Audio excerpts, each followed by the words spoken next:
Good morning. For our call to worship, let me read from Psalm 103, 19 to 22. The Lord has established his throne in heaven, and his kingdom rules over all. Praise the Lord, you his angels, you mighty ones who do his bidding, who obey his word. Praise the Lord, all his heavenly host, you his servants who do his will. Praise the Lord, all his works, everywhere in his dominion. Praise the Lord, O my soul. Let us all pray. Almighty God, creator of all, we thank you for enabling us to be at your house today, to worship with our brothers and sisters in faith. We thank you for the mercy that are new every morning, your provision that always meet our needs, your grace that sustains and carries us through. We thank you that especially this week, we get to remember and reflect the beauty and cost of what you have done to save us from our sins and restore us in a relationship with you through your Son's life, death, and resurrection. So cleanse us, O Lord, today, that we may come before you worthy and righteous, ready to cry our Hosanna to you, who rules and reigns forever and ever. Amen. Let's continue to be in a gesture of worship as we sing songs to the Lord to be led by our praise and worship team.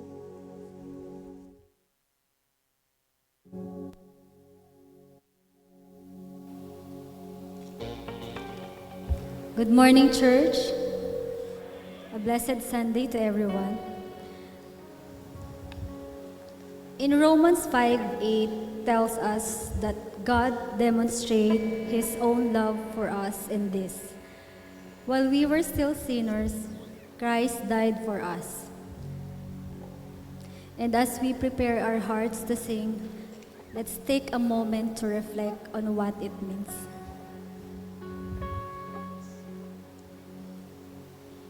It takes us to Calvary, where Jesus gave everything for us. We remember the cross, the tomb, the silence, but also the victory. Because on the third day, he rose again. Death was defeated.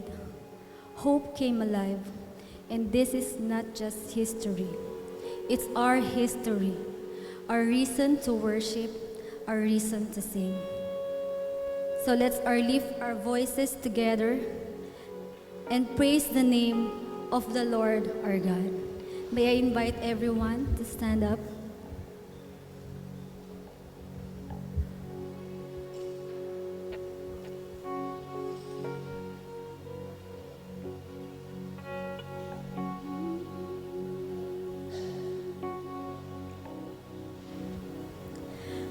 Cast my mind to Calvary, where Jesus bled and died for me. I see his wounds, his hands, his feet, my Savior on that cursed tree.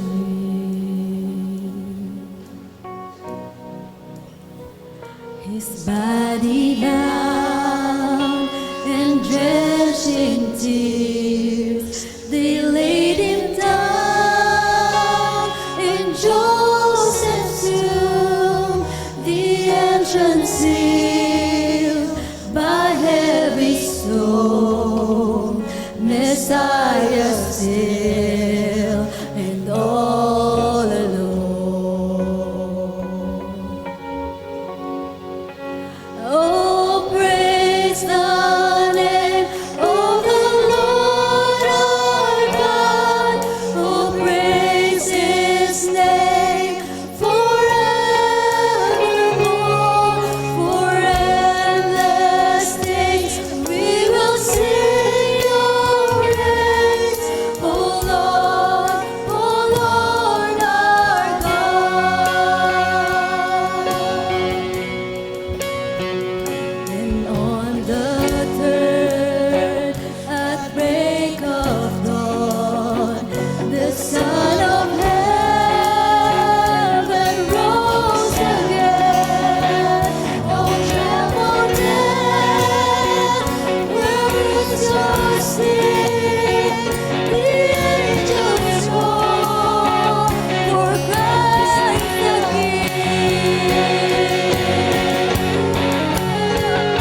could not be overcome.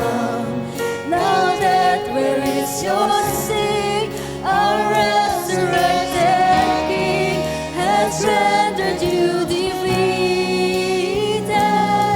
Forever He is glorified. Forever He is lifted high. Forever He is risen. He is alive. He is alive. Forever He is glorified. Forever He is lifted high. Forever He is risen. He is alive. He is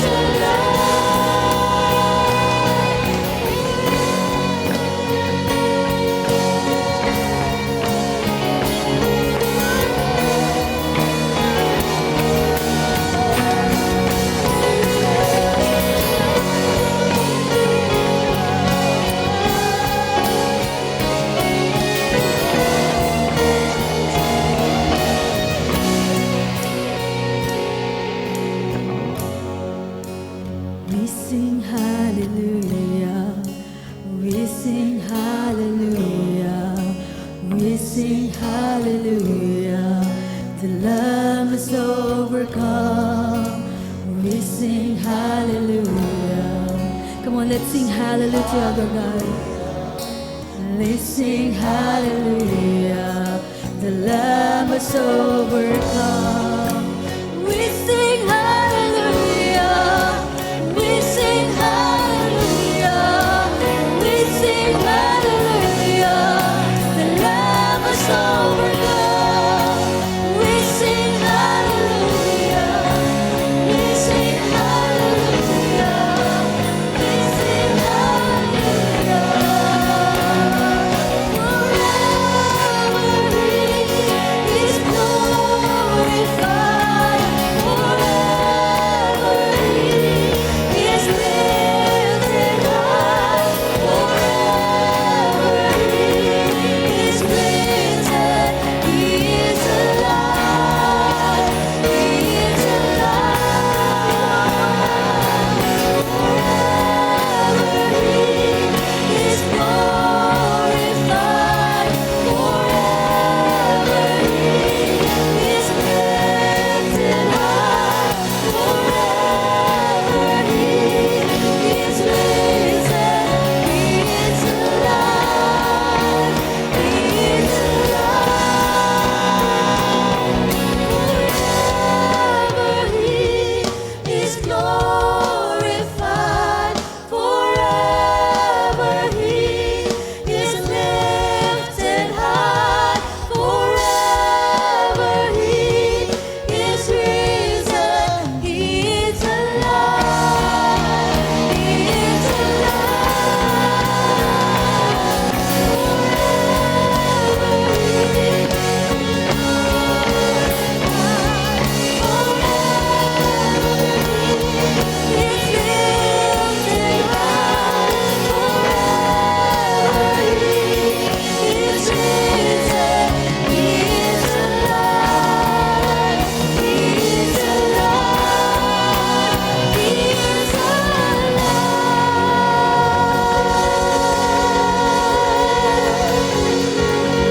Jesus is alive and He is worthy of our praise.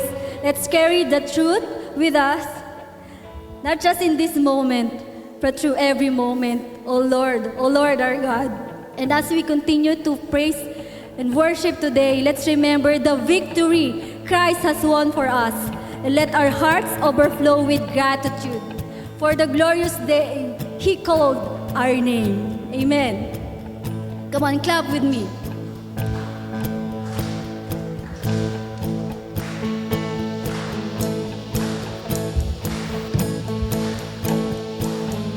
I was buried beneath my shame.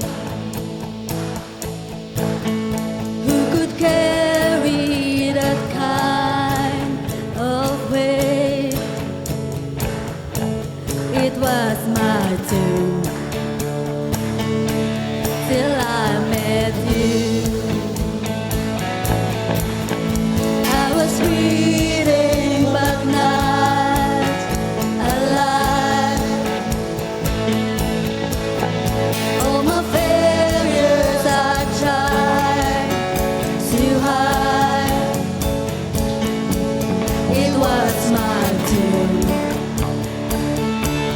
till I met you. Let's sing it again. I was buried beneath my shame. Who could carry that kind of weight? It was my doom till I met you.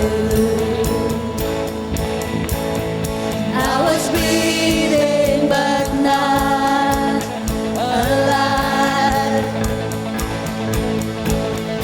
All my failures I tried to hide. It was not true till I met you.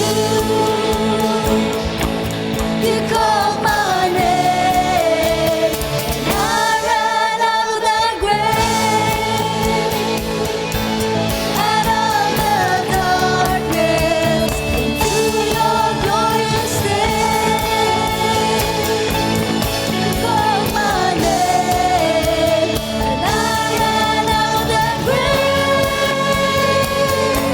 out of the darkness, into your glorious day.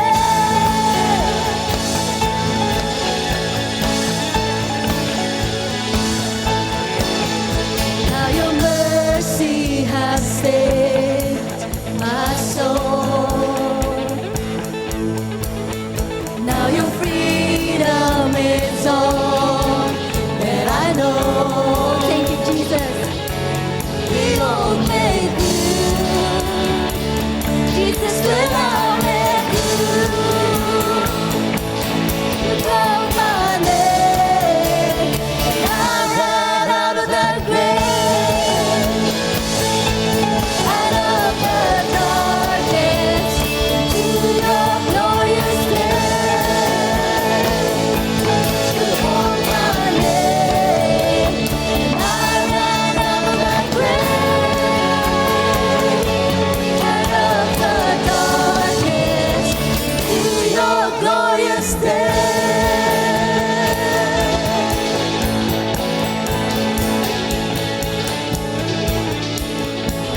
I needed rescue, my sin was heavy, my chains break at the weight of your glory.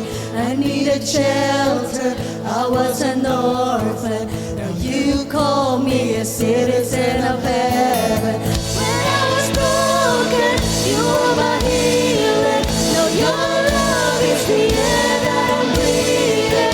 I have a future, my eyes are open, 'cause when you called my name, I ran out of that grave. You called my name, into your glorious day. You called my name, and I ran out of that grave, out of the darkness, into your glorious day.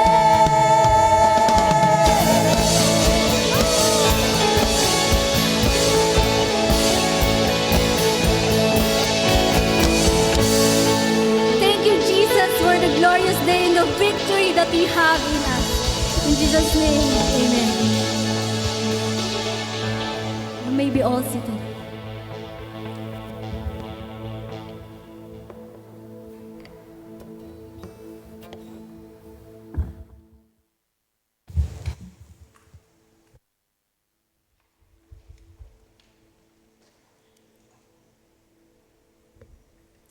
You called my name, and I ran out of that grave, out of the darkness, into your glorious day. What a beautiful reality for all of us, especially as we celebrate the Palm Sunday today. So good morning, FBC family. It is so good to be with you. It's so good to be with you all in person. Hindi na po online. Kaya ang sayang makita yung mga mukha ng mga kaibigan at mga ka-FPC. So thank you for all your welcome din. So I hope that all of us are excited to come before God's throne of grace today as we go to our intercessory prayer, knowing that it is a great privilege to bring our requests before God, who listens and answers.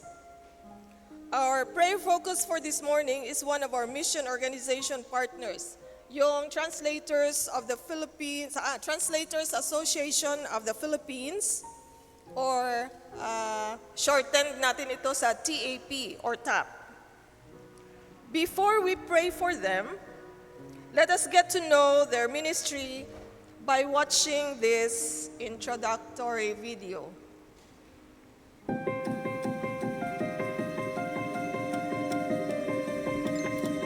Dito sa Translators Association of the Philippines, naniniwala kami na ang isa sa pinakamagandang regalo ng Diyos sa sangkatauhan ay ang Biblia, ang kanyang salita.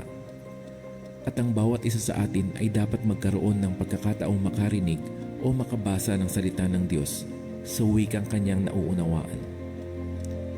Ngunit sa kasamaang palad, marami pang mga Pilipino na kabilang sa maliliit na pangkat etniko ang wala pang kahit isang salin ng talata ng Biblia sa kanilang wika. At ito ang kailangan nating baguhin. The Translators Association of the Philippines is a Christian mission organization involved primarily in Bible translation and language development. At the moment, we are producing 8 New Testament translation and 4 Old Testament translations, Philippine-wide. And this year, in the coming months, with God's help, we will start new translation projects so that more people will be able to have access to the Word of God in the language that they understand best, in their heart language, in their own mother tongue.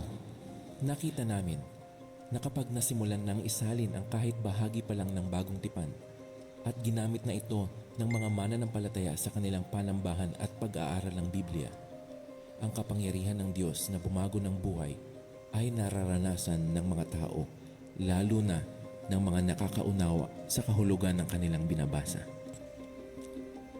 Ang nais naming makita ay buhay na nabago dahil sa salita ng Diyos. Ito ang aming hangarin at minimithi sa aming pagsisikap na maisalin ang Biblia sa mga katutubong wika. Sa kasalukuyan, ang TAP ay mayroong 12 translation projects. 8 dito ay bagong tipan. Ang Ginaang Kalinga, Gandang, ay Taambala, Inati, Binukignon, Eastern Subanan, Central Subanan, at Kamayo. Mayroon namang 4 na translation projects sa lumang tipan. Ang Balangaw, Kinaray-a, Tiduray, at Dulangan Manobo.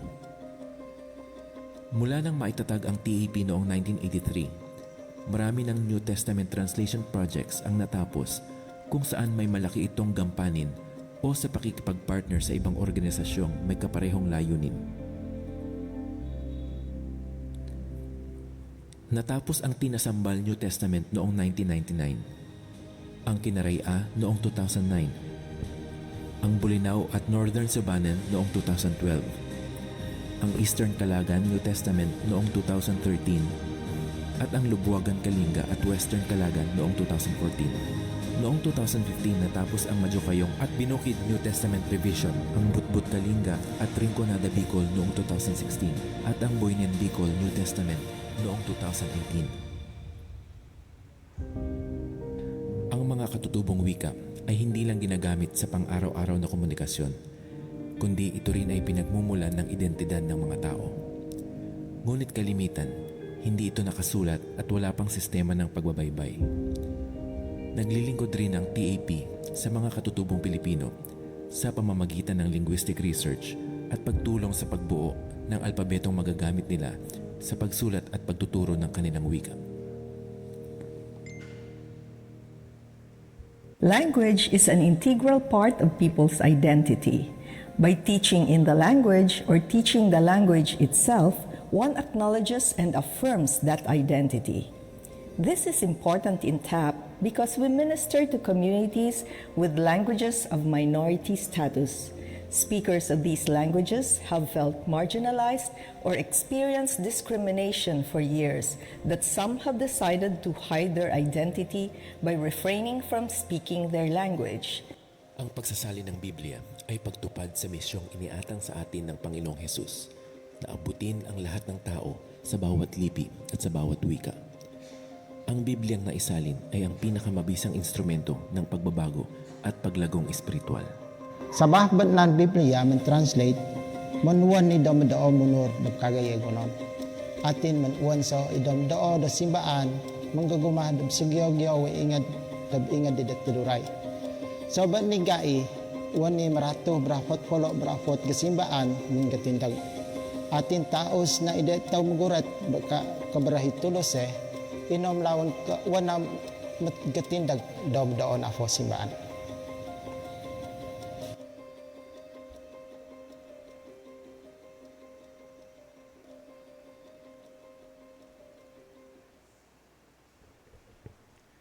To learn the language of a people indicates a respect for that people. So we really praise God for the ministry of TAP and how they are bringing the Word of God to the indigenous peoples by translating the Word of God into their heart language. So I will be leading us in prayer for TAP. And even as I am praying, the items will be flashed on the screen and you can pray along with me. Let us all pray. We praise you, Father, for the ministry of TAP and their continued efforts to bring and translate your word to the many languages in the Philippines so that people will have access to your word in the language they understand best, their mother tongue. And in the process, know you, follow you, and obey your commands. As people hear your word in their heart language, may they understand your deep love for them and allow its power to transform their lives and share this love to others. We pray for a good finish to the New Testament translation projects. The Kinamayu in Surigao del Sur, the Gadang in Northern Luzon, and Ginsalugen, Subanon in Northwestern Mindanao. We also pray for the online basic grammar course for new mother tongue translators of new TAP translation projects and their translation consultants in training, which they do every Tuesday and Friday for the next 6 months. We bring to you Dr. Josephine Daguman, the one who spoke in the video, as she prepares a presentation on the language development services of TAP at the Linguistic Society of the Philippines International Conference this April 26 at Pangasinan State University. We pray also for the ongoing distribution of the Boynon New Testament in Buhi, Camarines Sur.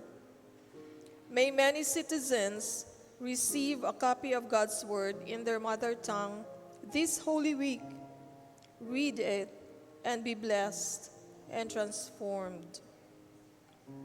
May we continue to also remember the work of our brothers and sisters at TAP as they hear, study, and write down the indigenous languages and translate your word into these languages.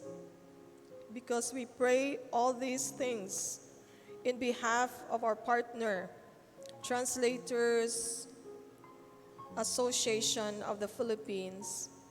In Jesus' name, amen and amen. We will now move to our church intercessory prayer. And sabi dun sa Bible, lahat tayo ay mga priests. and we can bring requests and prayers before God. We are all equal before the sight of God. And so we will try to find, I'd like you to please find a person near you na nakaupo dyan who can also pray with you for these items. The prayer items will be flashed on screen. I will read them and then give you time to pray together before we move on to the next slide. I will close in prayer after the 5th slide. So ito yung slide number 1.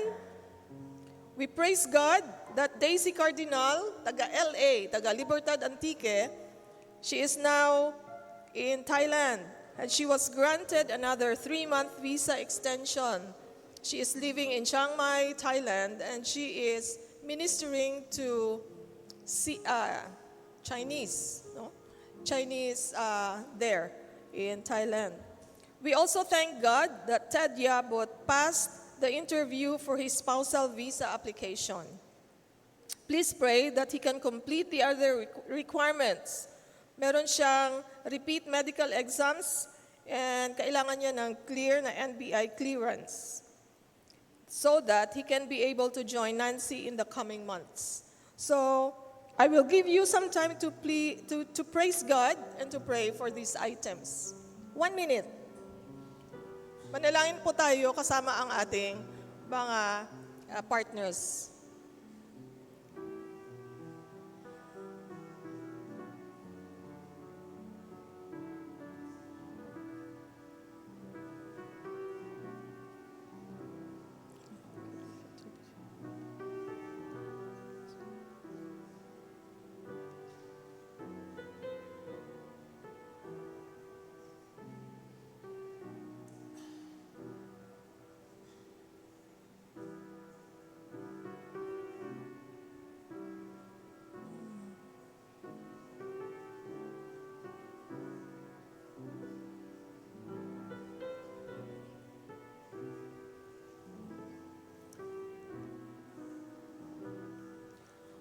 On slide 2, let's pray for guidance ng Panginoon and protection as well for Pastor Herman and Mercy Moldez, for Kane Arlegui and Roslyn Villaflor as they attend the A3 Global Leaders Summit in Bali, Indonesia. Nandun po sila ngayon, no? Pray for a meaningful engagement and for God's blessings on them. And then, let's pray for peace and encouragement for Marvin Kimpo. Kapatid po ito ni Ate Lilian. Kimpo, he is in Iloilo City as he waits for his needle biopsy results for a mass on his back. May God grant him a favorable answer. So, I will give you a minute again to pray for these. Let's pray.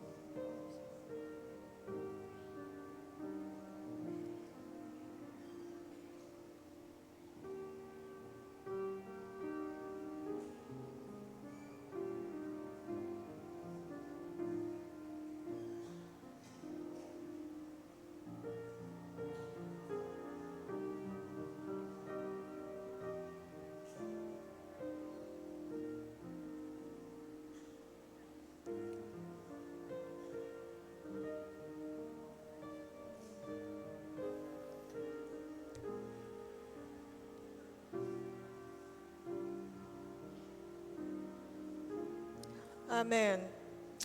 On the next slide, let's pray for our brethren who are cancer patients to find strength, hope, and healing in God as they face their journey, and for their families and caregivers to be filled with comfort and resilience. Let's also continue to pray for Norly Peñacerrada, yung wife ni Pastor Harold Peñacerrada, who is still awaiting a schedule for surgery. She had been advised to look for more blood donors in preparation for the procedure.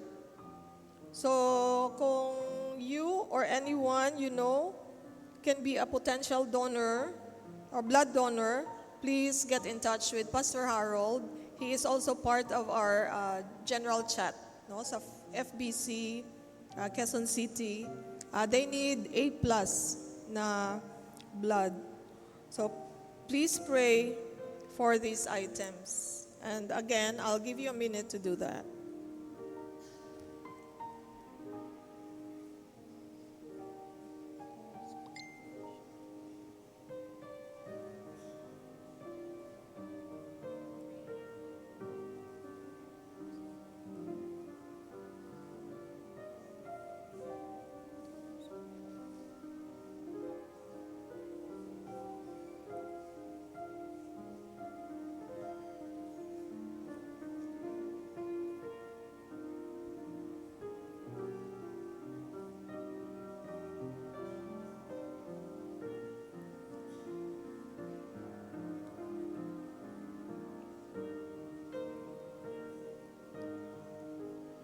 Amen.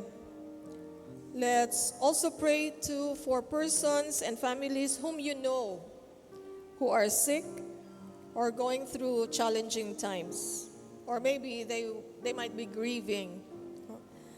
An example is yung Cervera family on the passing away of Mercy's brother, si Kuya Solomon Cervera, who was 70 years old.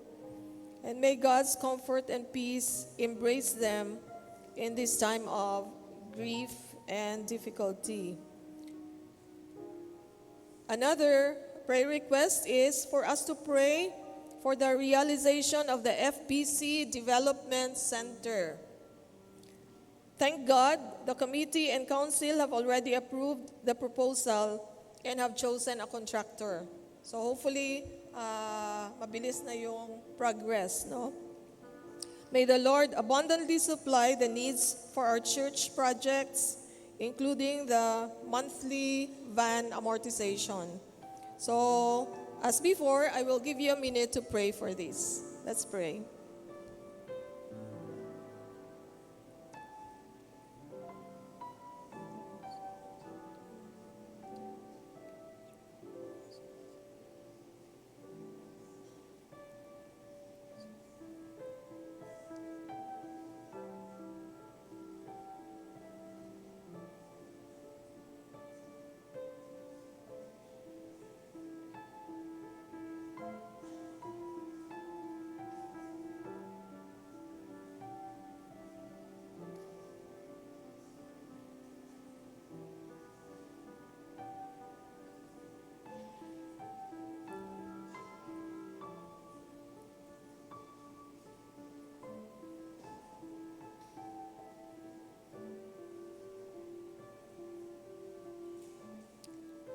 Amen. Lastly, let's pray for the safety and provisions of displaced churches and communities affected by the recent eruption and other volcanic activities of Mount Canlaon in Negros Island. Baka yung iba sa inyo may mga relatives who are living in Negros or near Canlaon. Let's pray for them by name. Also, malapit na po ang election. So let's pray for the midterm election in May. Kailan ba yun? May 12. No? That the voting public will resist selling their votes and instead choose candidates with godly character, proven competency, a strong track record, and a concrete platform dedicated to serving the Filipino people. Let's really pray for the Philippines for this time. So let's pray for these items now, and again, I will give you a minute to do that.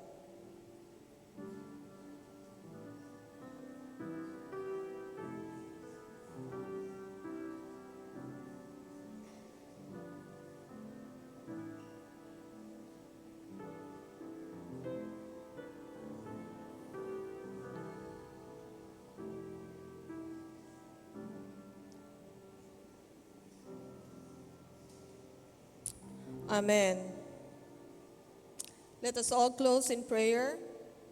Thank you, Lord, that we can exercise our priesthood of believers. And as we bring these items before you, we count it a privilege to bring these requests before you, knowing that you have heard them and will answer according to your will and pleasure. Because we pray all this in your matchless name, Lord Jesus. Amen.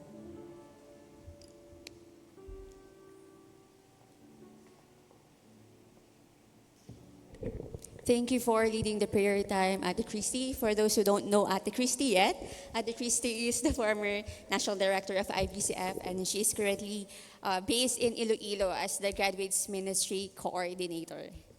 So this time, if you are able, can I request everyone to please stand as we read the Word of God?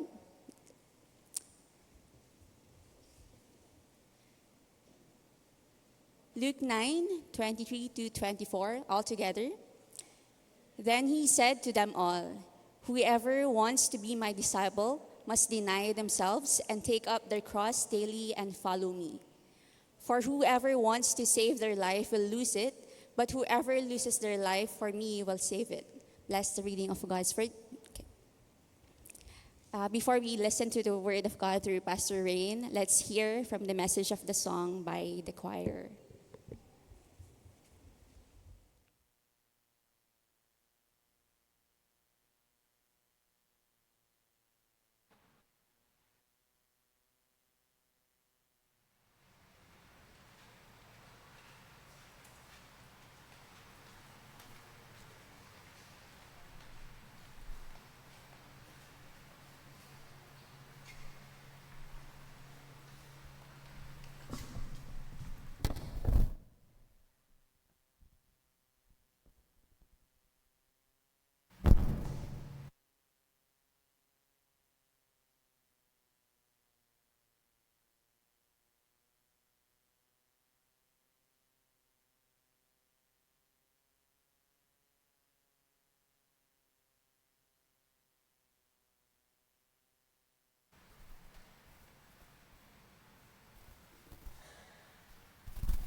The scene of the cross and not be changed by the love in your face. How can I look at the nails in your hands and not be moved by the price that you paid? How can my eyes see the road that you walked and not turn my back and just go on my way? I see you now, my Lord and my God, and I am faced with a choice that I must make. I choose to live for you alone, to make your cross my only glory, and your grace my only hope, to yield my will, and to make my heart your throne. I choose to live this life you give for you alone.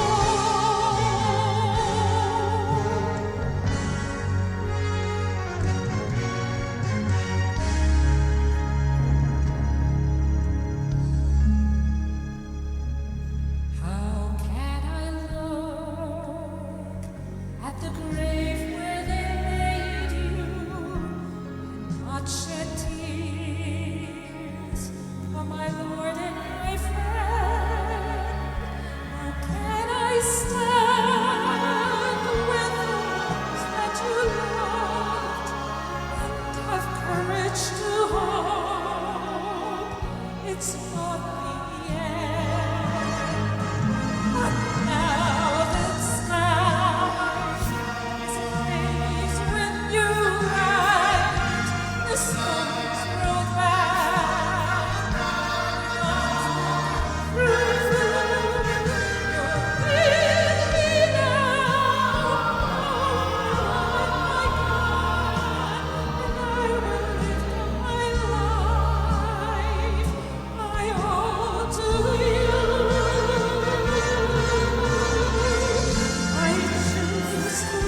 Sino po sa inyong naka-experience ng magpasa ng krus? Yan, siguro po sa atin medyo nakakatawa yon kasi alam natin na hindi naman natin talaga dapat gawin yon. But other people, I have seen personally, nagpapasan po sila ng literal na krus. Pinapasan sa likod, sinusugatan ng likuran, at sinasaktan ng sarili. Kasi yun yung alam nila na way para malinis ang kanilang mga kasalanan. But they doesn't really know what the grace of God really is. So the title of our study for today is Take Up Your Cross. Our passage today is from the Gospel according to Luke. Luke wrote the Gospel to strengthen the faith of the believers and to commend the preaching of the Gospel to all the world. Nais po ni Luke na i-communicate sa kanyang readers na ang mabuting balita ng kaligtasan na dala ni Jesus Christ ay hindi exclusive para sa mga Hudyo, kundi para po sa buong mundo, para sa lahat ng mga lahi. Kasi po, siya mismo, si Luke, ay isang Gentile, hindi po siya isang Israelite. So Luke's Gentile perspective presents Christ as a Savior for all people. Jesus is the Savior for all people, offering both forgiveness and direction to those who follow Him. Our scripture text this morning is from Luke chapter 9, 23 to 24. Sa chapter 9 po, Luke emphasized the teaching of Jesus about His Lordship and the kingdom of God. The phrase kingdom of God was mentioned 5 times in this chapter alone. This highlights the central theme of God's sovereign rule within His kingdom. As we continue to study our sermon series this month, Living in the Power of the Cross, may we deeply understand the importance of Christ's death and resurrection in our lives, and what it takes to be a true disciple of Jesus. This morning, may we all be challenged to deny ourselves, commit to Christ, and take up our cross daily to follow Him. Let's pray. Panginoon, nawa po ang inyong banal na Espiritu ang siyang mangusap sa amin as we listen and understand your word, that we will know who Jesus in our lives and what He did on the cross, that we will also do as a real follower of Jesus. Thank you, Lord. This is our prayer. In Jesus' name, amen.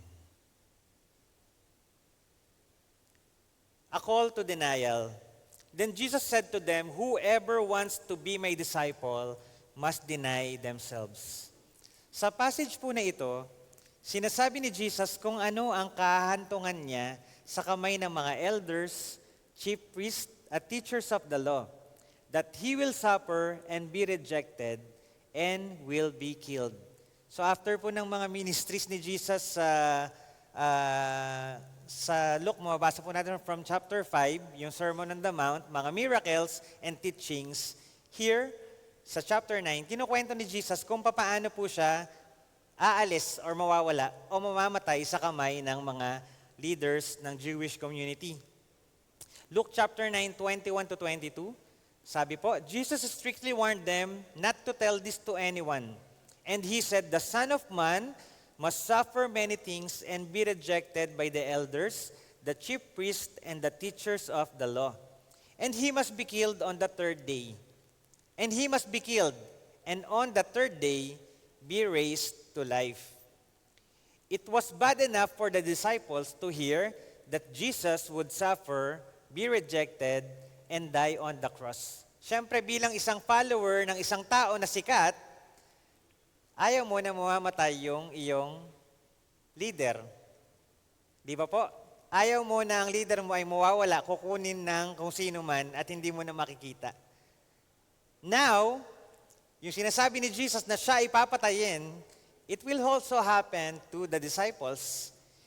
Jesus told them that they must do the same, or at least have the same intention. Inihahanda ni Jesus ang mga disciples sa kanyang pag-alis at inihahanda niya ang mga disciples kung sila ay makakaranas ng persecutions, sufferings, and even death because of their devotion to Jesus. During this moment, the cross meant differently from the perspective of the disciples. Kung sa ngayon pa pag nakakita tayo ng cross, ang naiisip agad natin, simbahan, holy, kabanalan. Minsan nagsusuot pa tayo ng cross sa ating mga kwintas. But during this time, na kinukwento ni Jesus ito sa kanyang mga disciples, iba po ang ibig sabihin nun sa kanila. Cross or dying on the cross, it was a death sentence for a criminal. It was an execution that was intended to put a person into shame before taking his or her life as the penalty of sin. Before a crucifixion, executioners stripped and flogged the accused. Then the accused were lashed and nailed to a cross. So papahirapan po muna bago ipako sa krus. This form of punishment was used primarily by the Roman Empire to punish criminals who had committed serious crimes, usually rebelling against the authorities. Jesus was crucified next to two thieves. Truly, many of us, disciples of Jesus, will experience persecutions, suffering, or even death because of our devotion to Jesus. And we too are expected by our Master, our Savior, to partake in this suffering for the sake of the gospel. So wag po tayong matakot kung tayo makaka-experience ng persecutions dahil sa ating pananampalataya. Huwag kang matakot na sabihan ka ng iyong kaibigan na baka lumagpas ka naman niya sa langit. Linggo ngayon, pwede bang mag-inuman muna tayo? Huwag kang matakot na gumawa ng tama at salungatin ang korupsyon na nangyayari sa ating bansa. Huwag kang matakot na itigil ang kasalanan at mawalan ng kaibigan dahil sa iyong debosyon sa Panginoon. Philippians chapter 1 verse 29, "For it has been granted to you on behalf of Christ not only to believe in Him, but also to suffer for Him." Parang sasabihin niyo naman, wala naman akong suffering nung naging Christian ako. In fact, gumanda pa nga yung buhay ko. But wait, there's more. There's more to come. May nag-aantay po sa ating pagdurusa dahil sa ating paglilingkod sa Panginoon. Siyempre po may bonus tayo ng mga blessings mula sa Lord. But we must be prepared to face the time when God will test us, our faith, and when people ridicule us because of our faith in Him. As authentic Christians, we are called to self-denial, letting go of self-centeredness, and letting God be the center of our lives. When we deny ourselves, we allow God to work in and through us to let the Holy Spirit move, take control over our actions, our thinking, and our heart. Self-denial is humbling ourselves before the Lord, recognizing that He has total authority over us. Therefore, actively seek and prioritize God's will in your decisions, big or small. Through prayer and studying the Bible, we will understand the will of God sa ating mga buhay. This means being willing to let go of our own plans and desires when they conflict with God. So when we pray na, Lord, gusto ko pong magkaroon ng trabaho. So bibigyan ka ng Panginoon ng trabaho, but that answer to a prayer should not conflict with the will of God.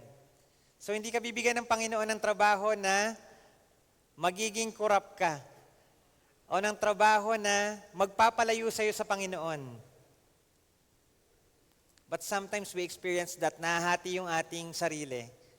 Kasi gusto nating i-fulfill yung ating sariling desires o yung ating mga pangarap sa buhay, kaya iniiwan muna natin yung direksyon ng Panginoon para sa atin. But we must deny ourselves, take up our cross daily, and follow Jesus. Number 2 is our commitment to Christ. Noong tinanggap mo si Jesus as Lord and Savior, dapat naunawaan mo na ang pagiging Panginoon niya sa buhay mo ay nangangahulugan na siya ay masusunod sa lahat ng aspeto ng iyong buhay. When you become a Christian, kailangan Lord si Jesus Christ sa lahat ng aspeto ng buhay mo. Sa pag-aaral mo, dapat siya ang Panginoon. Sa love life mo, dapat siya ang Panginoon. Sa pamilya mo, dapat siya ang Panginoon. Ibig sabihin, siya ang masusunod. Hindi mo i-compartmentalize yung iyong buhay. Na pag Sunday, pag Sabado, Linggo, nasa simbahan ka, doon ka lang Christian. Pero paglabas mo sa simbahan, you want to do anything that you want. Pagdating sa school, nag-cheat ka, hindi ka nag-aaral ng mabuti. Pagdating sa trabaho, you have a corrupted mind, nangungupit ka ng mga papel sa opisina, hindi ka pumapasok ng tama sa oras, dinadaya mo yung bilang sa time clock mo, at marami pang iba, no? Even sa family. Pag sa simbahan, ang sipag-sipag, pero pag sa loob ng bahay, ayaw mautusan. Siya yung hari doon, o reyna, sa loob ng bahay. But Christ is either Lord of all, or is not Lord at all. Jesus is Lord of all, not only during Sundays. Jesus is Lord of all, not only in one aspect of our life. Jesus is Lord of all, not only when we want to receive favor from Him. Jesus is Lord of all, and we must fully commit our lives to Him. 1 Kings chapter 8, verse 61, and may your hearts be fully committed to the Lord our God, to live by His decrees and obey His commands at the same time. Ulitin ko po. 1 Kings chapter 8, 61, and may your hearts be fully committed to the Lord our God, to live by His decrees and obey His commands as at this time. Our commitment to Christ is to follow Him, to obey His words, and to take up our cross on a daily basis. So yung mga nabanggit ko nga kanina, no, may mga iba po tayong nakikita na nagbubuhat po sila ng cross nila, literally. But that cross, they cannot take that on a daily basis.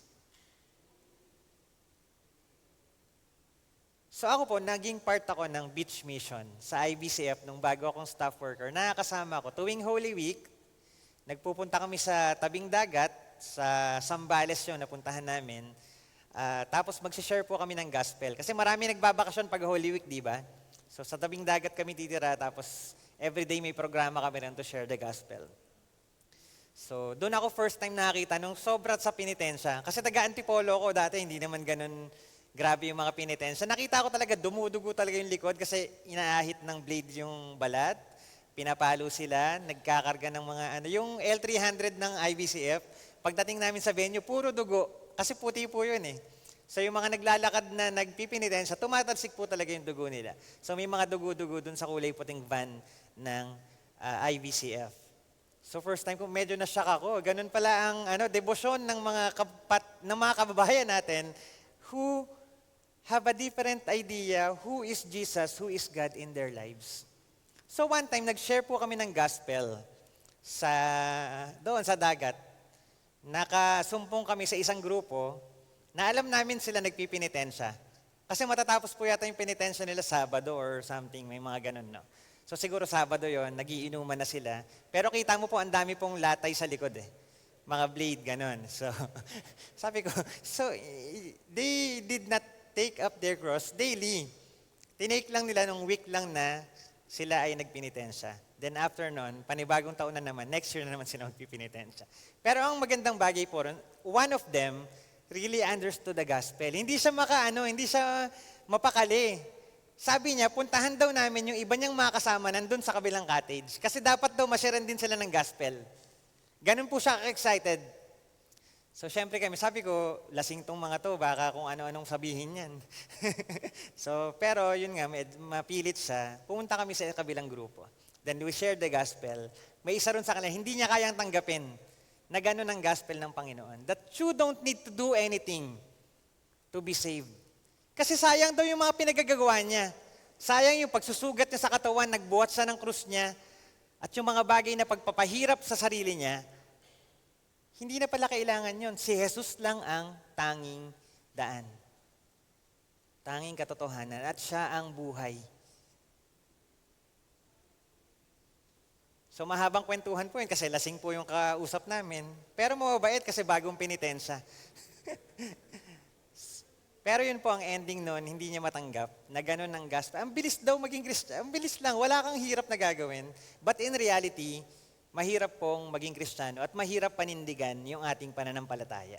When sin is upon us, nasa tabi natin at nais tayong kainin. Carrying a cross always led to death on a cross. No one carried the cross for fun. The first hearers of Jesus didn't need an explanation of the cross. They really understand what the cross of Christ, what the cross really means. They knew it.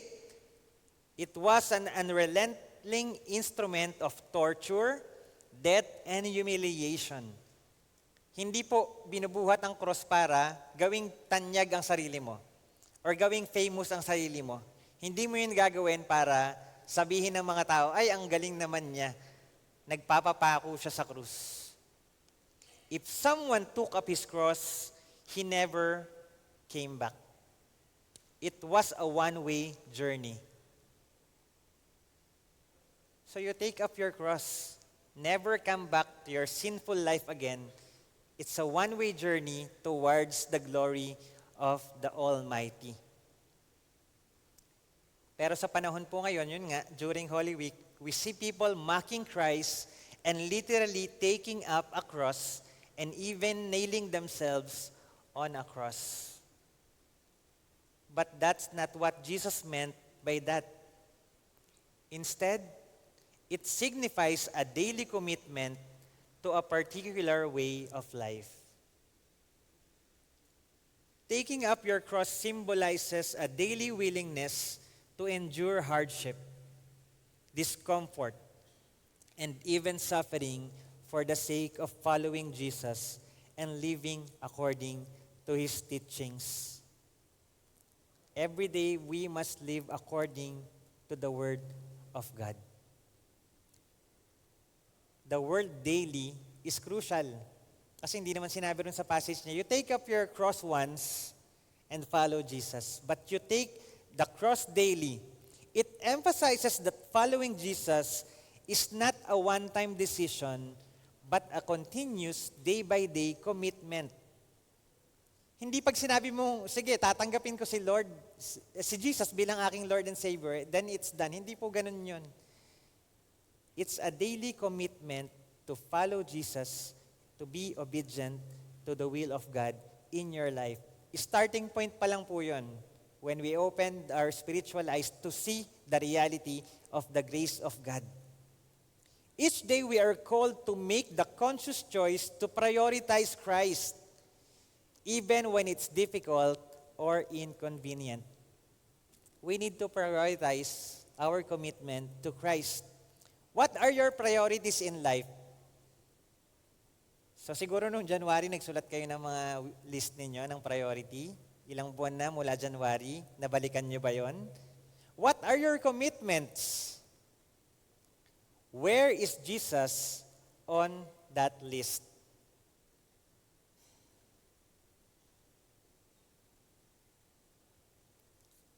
Proverbs 3 verses 5 to 8, trust in the Lord with all your heart and lean not on your own understanding.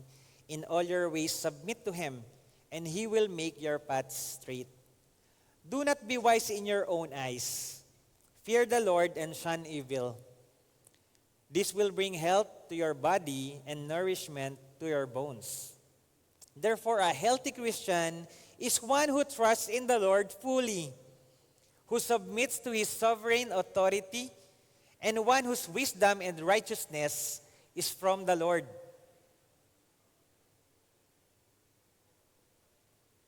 So we carry our cross and die on it daily. Carrying our cross every day and dying on it daily, so that we can be alive in Christ. Yes, we are alive in Christ. In the same way, count yourselves dead to sin, but alive to God in Christ Jesus. Therefore, do not let sin reign in your mortal body, so that you obey its evil desires.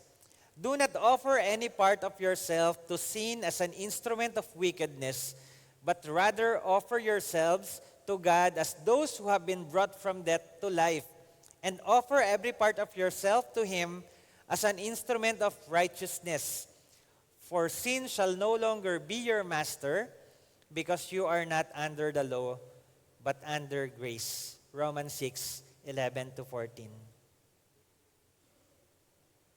Huwag daw po tayong papagamit sa kasamaan na instrumento para gumawa ng masama. Kung hindi, ang dapat natin ginagawa ay nagiging instrumento tayo ng katapatan, kabutihan ng Panginoon. So we used to be spiritually dead, but now we have life. We are not slaves to sin anymore, because the grace of God made us victorious. We are living because of Christ. So we should only be loyal to Christ, not to anyone else.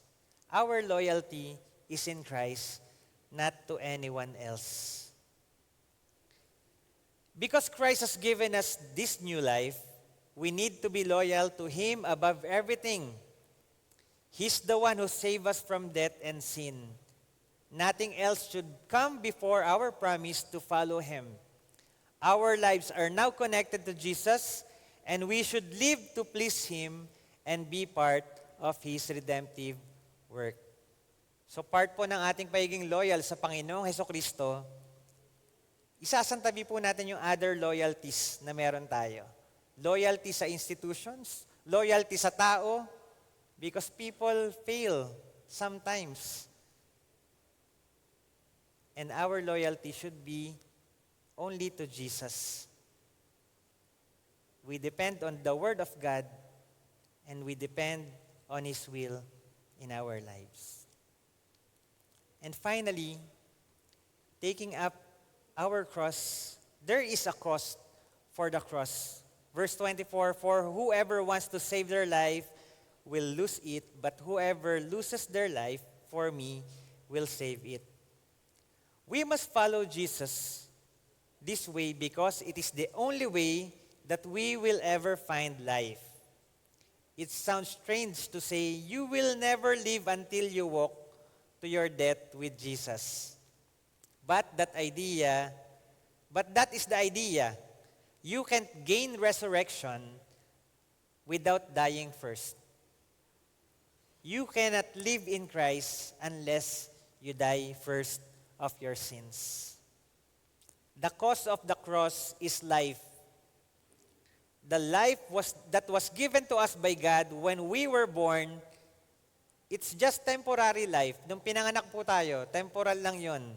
But there is a promised eternal life through the sacrifice of Jesus Christ, who died on the cross to atone for our sins and offer us the gift of salvation and everlasting life with God. This eternal life is not just an extension of our earthly existence, but a transformation into a new and imperishable state in our communion with God. So pagkatapos po ng ating lupang katawan, ng ating buhay, tayo po'y papanaw, subalit kung tayo'y nasa Panginoon, tayo'y magkakaroon ng buhay na walang hanggan. It is a life free from limitations, free from sufferings, free from pain. This promise of eternal life is the ultimate hope and reward for those who believe and follow Jesus Christ. So if you want to inherit eternal life, follow Jesus. Accept that you are a sinner and you need Jesus to save you from sin. Matthew chapter 19, 22 to 24. Ito nga po yun, no? Sabi, then Jesus said to the disciples, truly I tell you, it is hard for someone who is rich to enter the kingdom of heaven. Again, I tell you, it is easier for a camel to go through the eye of a needle than for someone who is rich to enter the kingdom of God. So, ang pinaka-konteksto po nito, di ba kasi may lumapit na mayamang lalaki kay Jesus at tinanong niya, paano raw magkakaroon ng buhay na walang hanggan? So, tinanong sa ni Jesus, ginagawa mo to? Ginagawa mo ba yan? Yan. Oo daw, ginagawa niya mula pagkabata kasi isa siyang Hudyo at religious siya. Dapat ginagawa niya yon. Pero may lacking daw, may kulang sa kanya. Kasi yung mga tinanong ni Jesus ay mga utos, yung 10 utos po yung sinabi ni Jesus, pero half lang yung sinabi niya, mga patungkol sa kung anong ginagawa mo sa iyong kapwa. Pero wala doon sa tanong sa sinabi ni Jesus, anong ginagawa mo para sa Panginoon. So it's not our work that will merit eternal life, but God's grace living in us. Kaya kung marami kang baggage na dala-dala, gusto mong i-keep sa iyong possession at ayaw mong isurrender sa Lord, mayaman ka sa baggages, kung hindi ka man mayaman literally, magiging mahirap po para sa iyo na sumunod sa Panginoon. Marami kang bisyo, hindi mo maiwan, mahirap sa iyo para sumunod sa Panginoon. Marami kang mga kasalanan na gustong-gusto mong gawin pa ulit-ulit, mahihirapan kang sumunod sa Panginoon. But by the grace of God, we are able. We know that salvation by grace of God is freely given, but it was paid for by the redeeming blood of Jesus. Lagi po nating sinasabi, tanggapin mo si Jesus bilang Diyos sa tagapagligtas. Libre lang yan, walang bayad. Tanggapin mo na. Minsan nagmamakaawa pa tayo, no? But someone paid for that. Si Jesus ang gumawa nun. This gift of salvation is something that we cannot earn or achieve through our own efforts. It is entirely an act of God's grace. His unmerited favor, love, and compassion extended to humanity despite our sinfulness. This highlights the initiative and character of God as the source of salvation. Jesus, being fully God and fully human, willingly took upon himself the penalty for our sins. His death on the cross, the shedding of his blood, is the ultimate sacrifice, the perfect and complete payment of our debt because of sin. We were once bondage to sin and death, and Christ's sacrifice made us free. While salvation is freely offered to us through God's grace, it was not a cheap or effortless act of God. Parang nilibre tayo. Pag nilibre ka minsan, hindi mo na masyadong nilibre ko ng tubig, okay lang hindi maubos. Kasi nilibre naman ako.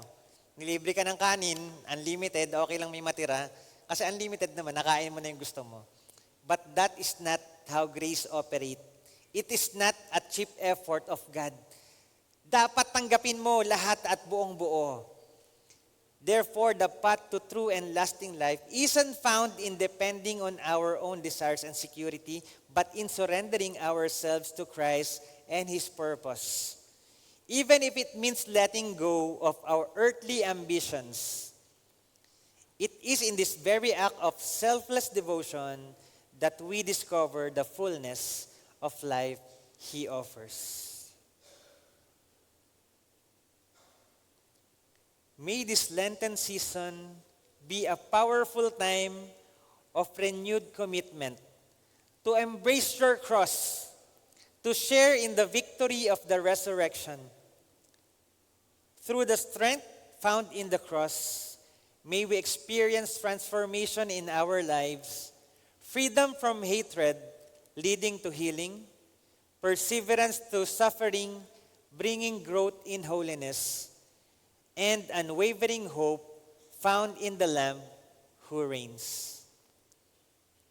Thank you, Lord, for your word. Kayo po, Panginoon, ang siyang mangusap sa bawat isa sa amin nang sa gayon maunawaan po namin ang inyong salita. This is our prayer in Jesus' name. Amen.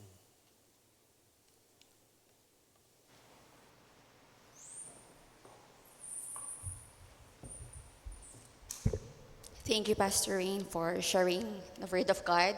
It's a reminder that it's not really easy to follow Christ, but we have received this assurance that the one who called us to carry our cross is also the one who's carrying the cross with us. So at this moment, let's give our tithes and offerings in response to His generosity to us. Let me read from Proverbs 3:9-10. Honor the Lord with your wealth and with the first fruits of all your produce. Then your barns will be filled with plenty, and your vats will be bursting with wine. Ushers, please.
Heavenly Father, creator and sustainer of all things, we give you our gifts and offerings as our act of worship.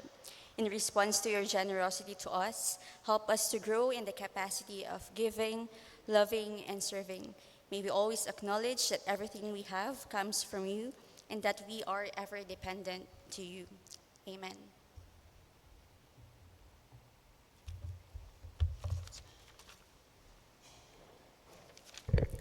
Okay, magandang umaga po ulit sa ating lahat. Can you greet the person next to you and say, "It's good to see you again today." Ayan po. So for our greetings and announcements, batiin po natin ang ating mga celebrants for this week. Wait daw. Sige. Miss Trisa Cervera, it's her birthday today. Meron po ba siya? Wala po siya. Si Judy Ang on April 16. Sheila Rodrigo and Franz Liz Garay, April 17. Evelyn Futol and Nicole Raimundo, April 18, and Jackie Villanueva and Hilda Diligencia, April 19. Happy birthday po sa inyo. Apo. And for our wedding, those celebrating their wedding anniversaries, April 16, Squenap and Jane de los Santos. Happy anniversary. And for our announcements, on April 20, that's next Sunday po, we will have our Easter cantata. So if you have friends with you, you can invite them to also come and worship with us. And before Easter cantata on April 18 from 2 p.m. to 4 p.m., 2 to 4 p.m., meron po tayong Good Friday Spiritual Recollection and Retreat dito sa church. So kung kayo po ay free and available, and you can also invite friends to come and have a retreat with us.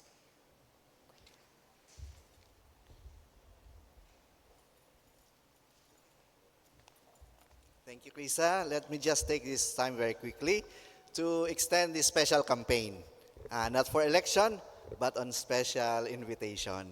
Because the membership committee has opened once again those who are interested to be a regular member of FBC.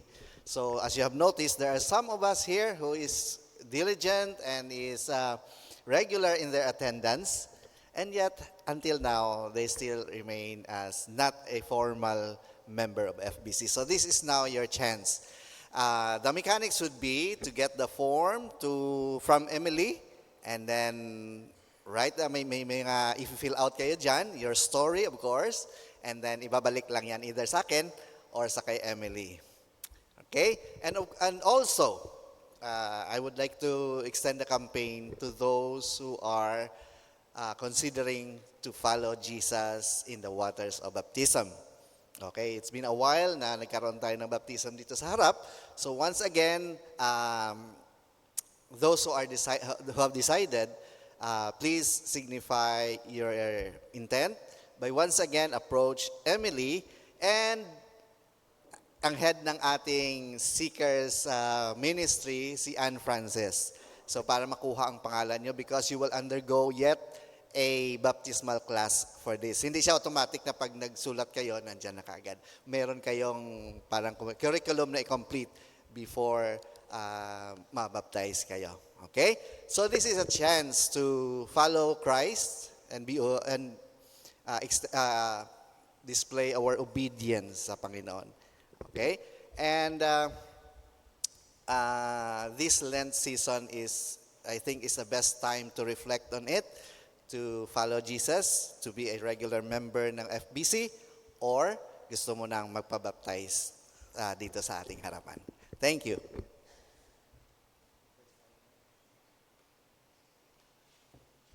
Thank you. So we would like to take this opportunity to also welcome our first-timers. We have here Mr. Kiefer Francis Martinez. Can you please stand up to be welcome? Welcome to FBC.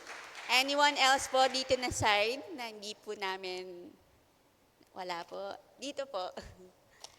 So, yeah, welcome po. Continue to invite friends and relatives to come and worship with us. So for our closing hymn, may I call on Kuya Mau to lead us?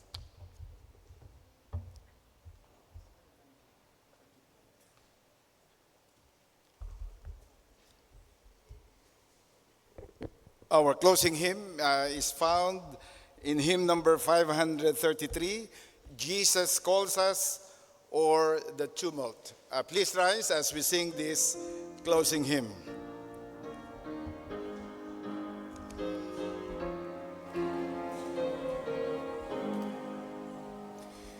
Jesus calls us o'er the tumult of our lives, while restless sea, day by day his sweet voice soundeth, saying, Christian, follow me.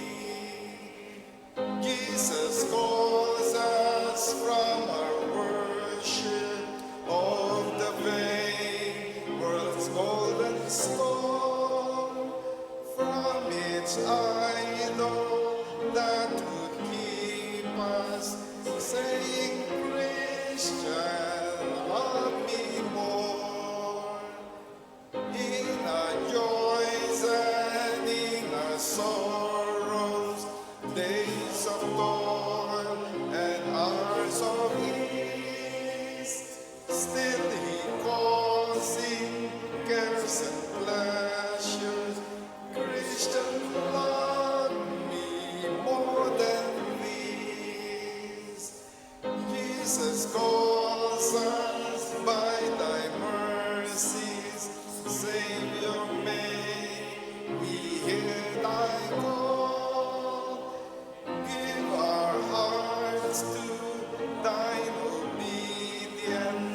Let's have a moment to pray for one another. Turn to your seatmate. Yan. And let's have a time, 2 minutes, para po ipanalangin yung ating mga kasama. Sige po, let's all pray.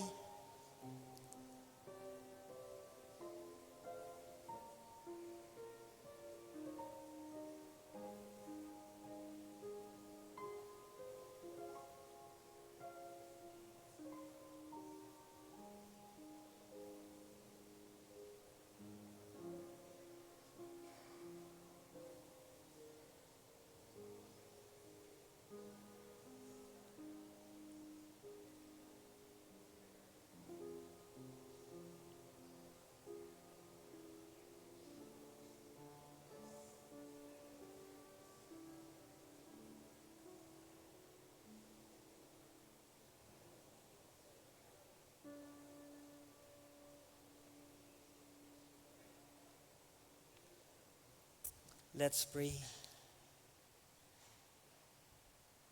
Lord, thank you for this time of gathering to worship you in spirit and in truth. Maraming salamat po aming Ama dahil kayo ang Diyos na nagbubukas ng aming mga mata at kaisipan upang aming makita ang katotohanan, upang aming matanggap ang inyong pag-ibig na di nagmamaliw. Maraming salamat po, Panginoon, for everyone who are here gathering to worship you. We pray, Lord, for your blessing to be upon us.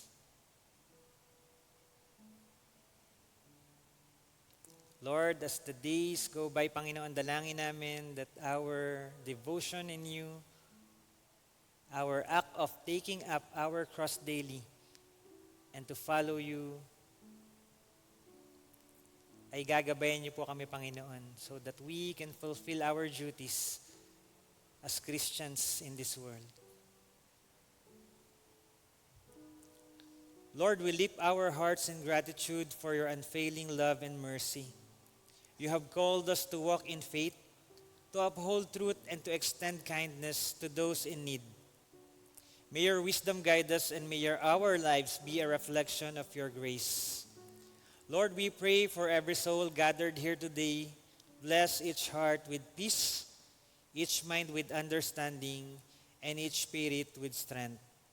May your presence be a light in every path they take, shielding them from harm and leading them toward your perfect will. Pour out your favor upon their homes, their families, and their endeavors, that they may flourish in your goodness. We rejoice in your power that sustains us. May your righteousness dwell in us. May we walk in confidence, knowing that you are our refuge and strength. Now to him who is able to keep you from stumbling and to present you before his glorious presence without fault and with great joy, to the only God our Savior be glory, majesty, power, and authority through Jesus Christ our Lord, before all ages, now and forevermore. Amen.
Magandang tanghali po. The first part of our worship service has ended. Yung pangalawang part po yung ating fellowship at kainan sa baba. See you po doon. God bless everyone.